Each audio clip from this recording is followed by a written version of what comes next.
The Mysterious Affairs at Styles by Agatha Christie. Chapter 7. Poirot pays his debts. As we came out of the Stylite's arms, Poirot drew me aside by a gentle pressure of the arm. I understood his object. He was waiting for the Scotland Yard men. In a few moments, they emerged, and Poirot at once stepped forward and accosted the shorter of the two. "I fear you do not remember me, Inspector Japp." "Why, if it isn't Mr. Poirot," cried the inspector. He turned to the other man. "You've heard me speak of Mr. Poirot? It was in 1900 for he and I worked together, the Abercrombie forgery case, you remember, he was run down in Brussels. Ah, those were great days, monsieur. Then, do you remember Baron Altara? There was a pretty rogue for you. He eluded the clutches of half the police in Europe.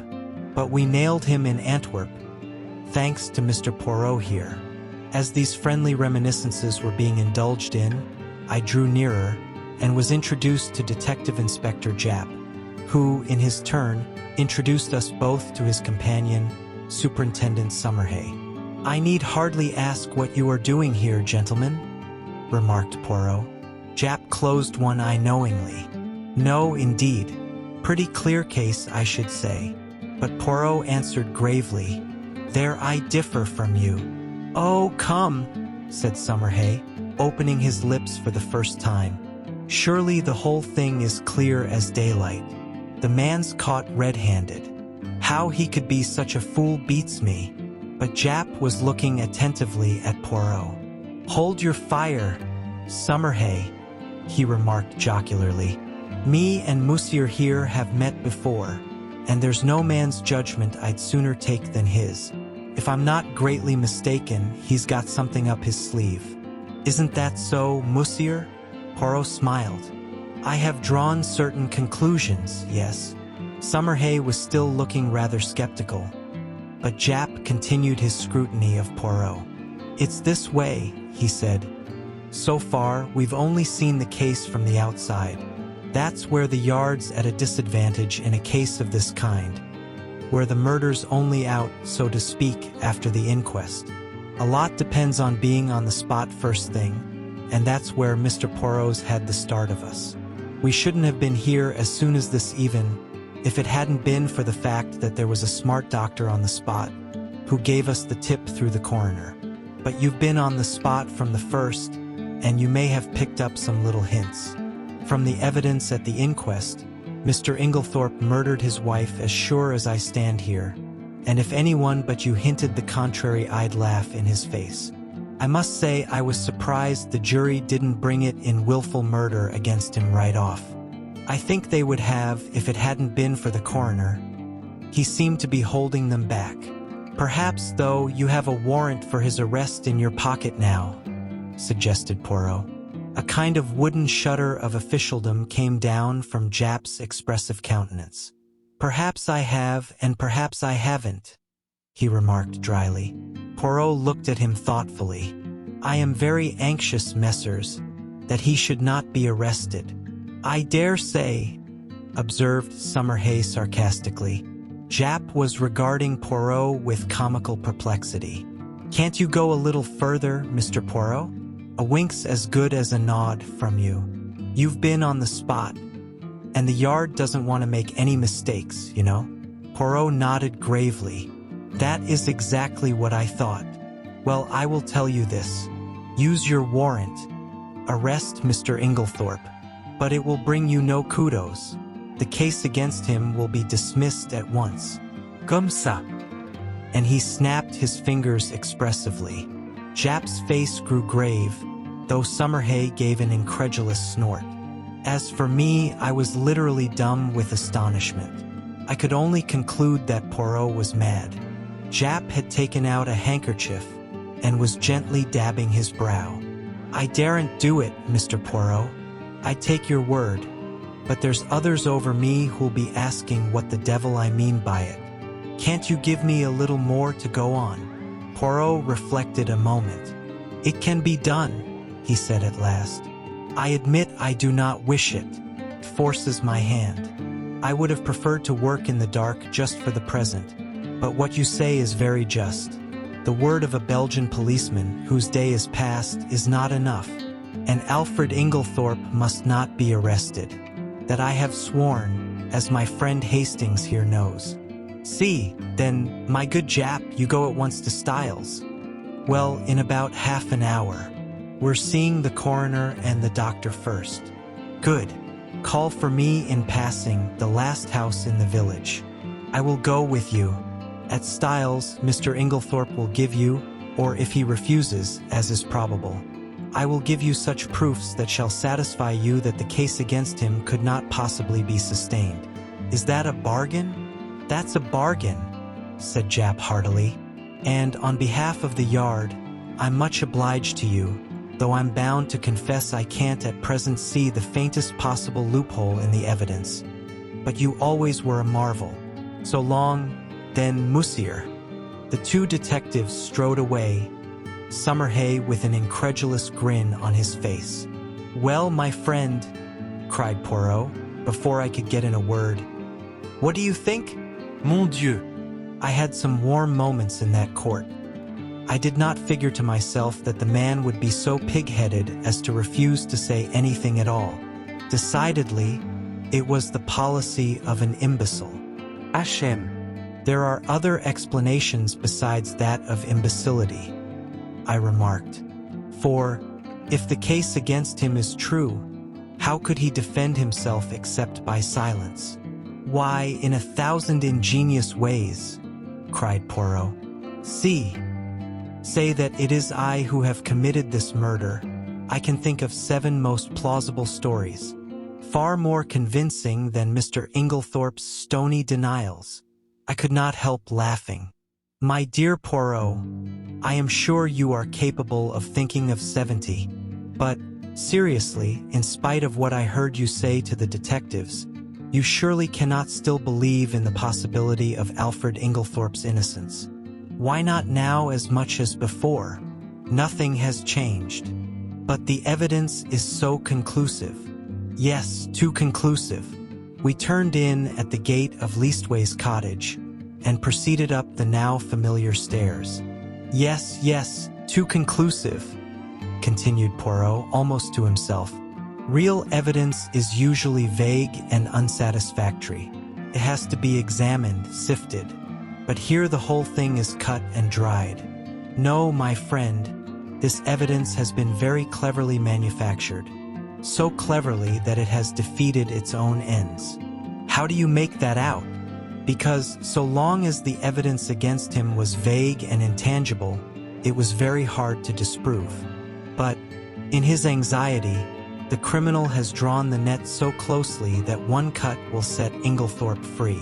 I was silent, and in a minute or two Poirot continued, Let us look at the matter like this. Here is a man, let us say, who sets out to poison his wife. He has lived by his wits, as the saying goes. Presumably, therefore, he has some wits. He is not altogether a fool. Well, how does he set about it?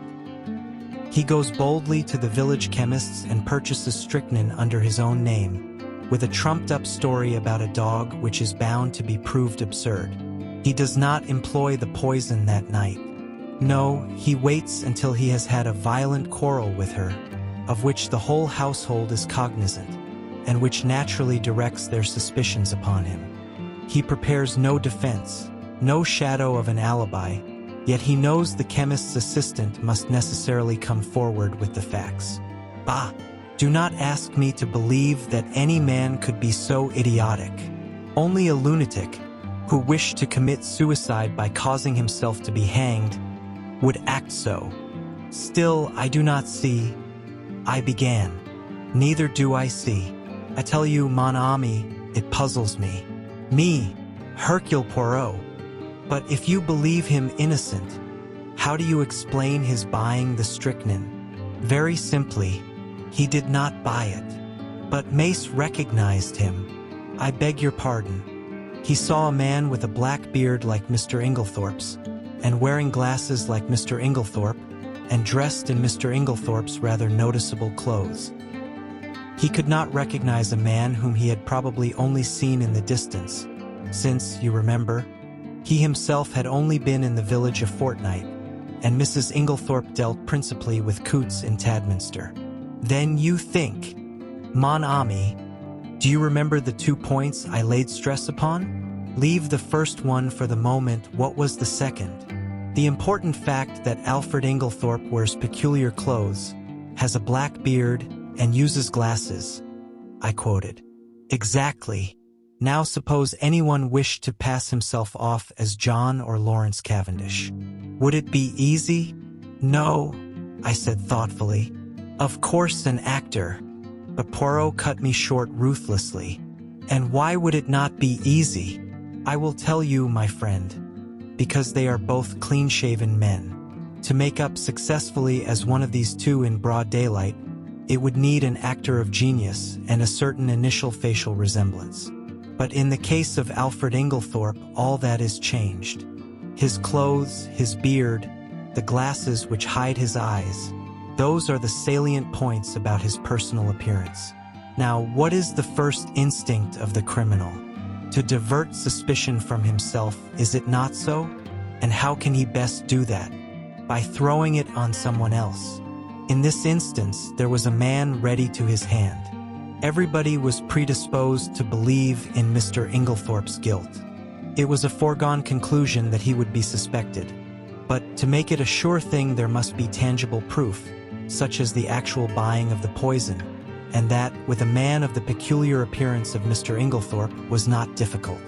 Remember, this young Mace had never actually spoken to Mr. Inglethorpe. How should he doubt that the man in his clothes, with his beard and his glasses, was not Alfred Inglethorpe? It may be so, I said, fascinated by Poirot's eloquence.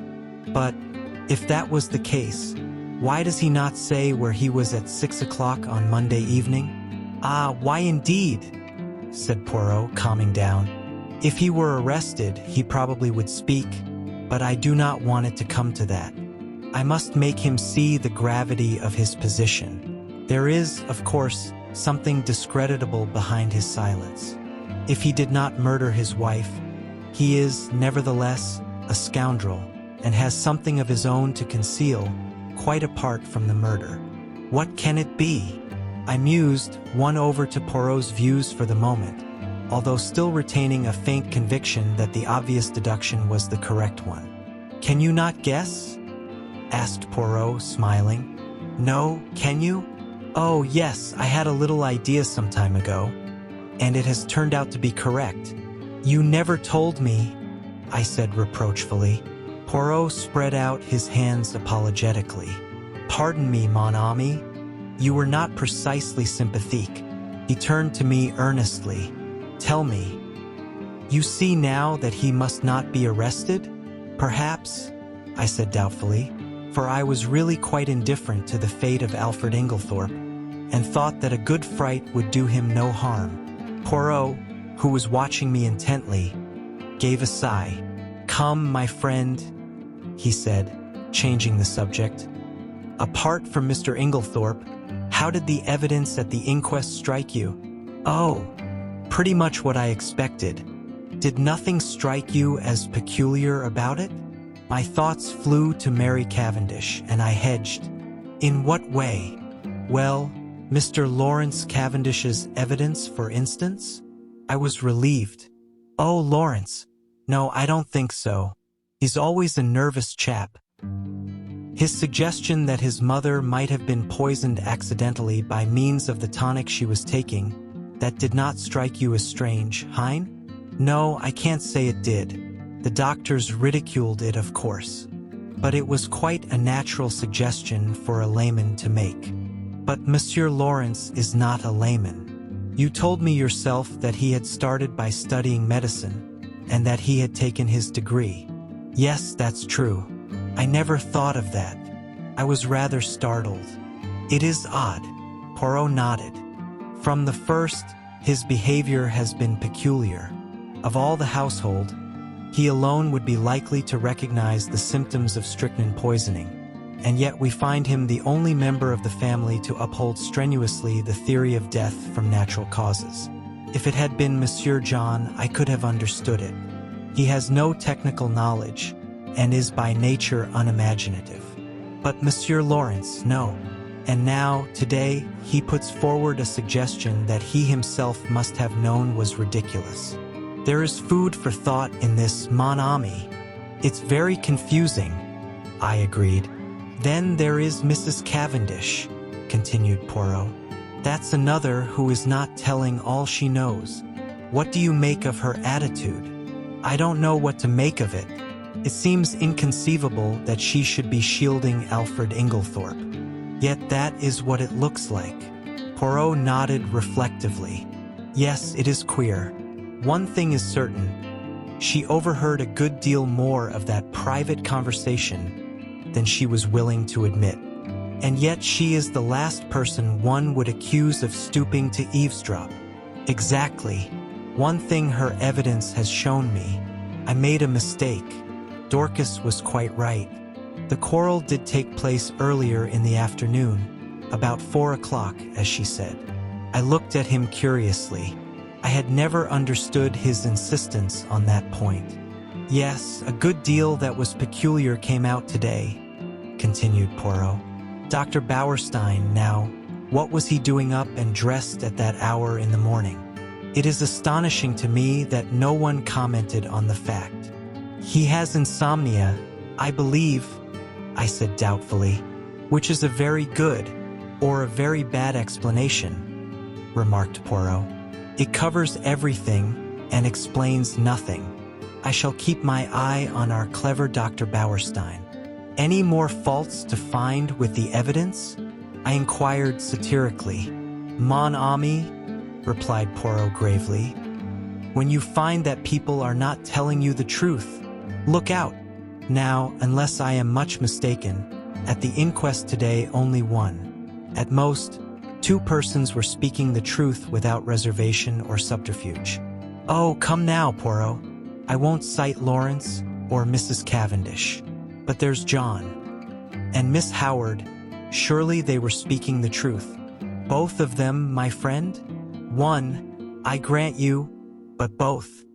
His words gave me an unpleasant shock. Miss Howard's evidence, unimportant as it was, had been given in such a downright straightforward manner that it had never occurred to me to doubt her sincerity. Still, I had a great respect for Poirot's sagacity, except on the occasions when he was what I described to myself as foolishly pig-headed. Do you really think so? I asked. Miss Howard had always seemed to me so essentially honest, almost uncomfortably so. Poirot gave me a curious look, which I could not quite fathom. He seemed to speak, and then checked himself. Miss Murdoch, too, I continued. There's nothing untruthful about her. No. But it was strange that she never heard a sound, sleeping next door, whereas Mrs. Cavendish, in the other wing of the building, distinctly heard the table fall. Well, she's young, and she sleeps soundly. Ah, yes, indeed. She must be a famous sleeper. That one. I did not quite like the tone of his voice, but at that moment a smart knock reached our ears, and looking out of the window we perceived the 2 detectives waiting for us below. Poirot seized his hat, gave a ferocious twist to his mustache, and, carefully brushing an imaginary speck of dust from his sleeve, motioned me to precede him down the stairs. There we joined the detectives and set out for Styles. I think the appearance of the 2 Scotland Yard men was rather a shock, especially to John, though of course after the verdict, he had realized that it was only a matter of time. Still, the presence of the detectives brought the truth home to him more than anything else could have done. Poirot had conferred with Japp in a low tone on the way up, and it was the latter functionary who requested that the household, with the exception of the servants, should be assembled together in the drawing room. I realized the significance of this. It was up to Poirot to make his boast good. Personally, I was not sanguine. Poirot might have excellent reasons for his belief in Inglethorpe's innocence, but a man of the type of Summerhay would require tangible proofs, and these I doubted if Poirot could supply. Before very long we had all trooped into the drawing room, the door of which Japp closed. Poirot politely set chairs for everyone. The Scotland Yard men were the cynosure of all eyes. I think that for the first time we realized that the thing was not a bad dream, but a tangible reality. We had read of such things, now we ourselves were actors in the drama. Tomorrow the daily papers, all over England, would blazon out the news in staring headlines. Mysterious tragedy in Essex. Wealthy lady poisoned. There would be pictures of Styles, snapshots of the family leaving the inquest. The village photographer had not been idle. All the things that one had read 100 times. Things that happened to other people, not to oneself. And now, in this house, a murder had been committed. In front of us were the detectives in charge of the case. The well-known glib phraseology passed rapidly through my mind in the interval before Poirot opened the proceedings. I think everyone was a little surprised that it should be he and not one of the official detectives who took the initiative. "Mesdames and messieurs," said Poirot, bowing as though he were a celebrity about to deliver a lecture. "I have asked you to come here all together for a certain object. That object, it concerns Mr. Alfred Inglethorpe." Inglethorpe was sitting a little by himself. I think, unconsciously, everyone had drawn his chair slightly away from him, and he gave a faint start as Poirot pronounced his name. "Mr. Inglethorpe?" said Poirot, addressing him directly. "A very dark shadow is resting on this house, the shadow of murder." Inglethorpe shook his head sadly. "My poor wife," he murmured. "Poor Emily. It is terrible." "I do not think, monsieur," said Poirot pointedly, "that you quite realize how terrible it may be for you." And as Inglethorpe did not appear to understand, he added, "Mr. Inglethorpe, you are standing in very grave danger." The two detectives fidgeted. "I saw the official caution, 'Anything you say will be used in evidence against you.'" Actually hovering on Summerhay's lips, Poirot went on. "Do you understand now, monsieur?" No. "What do you mean?" "I mean," said Poirot deliberately, "that you are suspected of poisoning your wife." A little gasp ran round the circle at this plain speaking. "Good heavens!" cried Inglethorpe, starting up. "What a monstrous idea! I poison my dearest Emily. I do not think," Poirot watched him narrowly, "that you quite realize the unfavorable nature of your evidence at the inquest.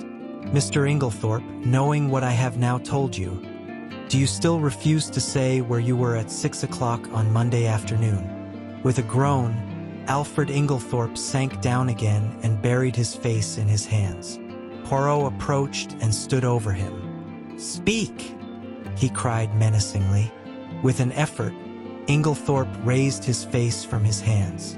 Then, slowly and deliberately, he shook his head. "You will not speak?" No. "I do not believe that anyone could be so monstrous as to accuse me of what you say." Poirot nodded thoughtfully, like a man whose mind is made up.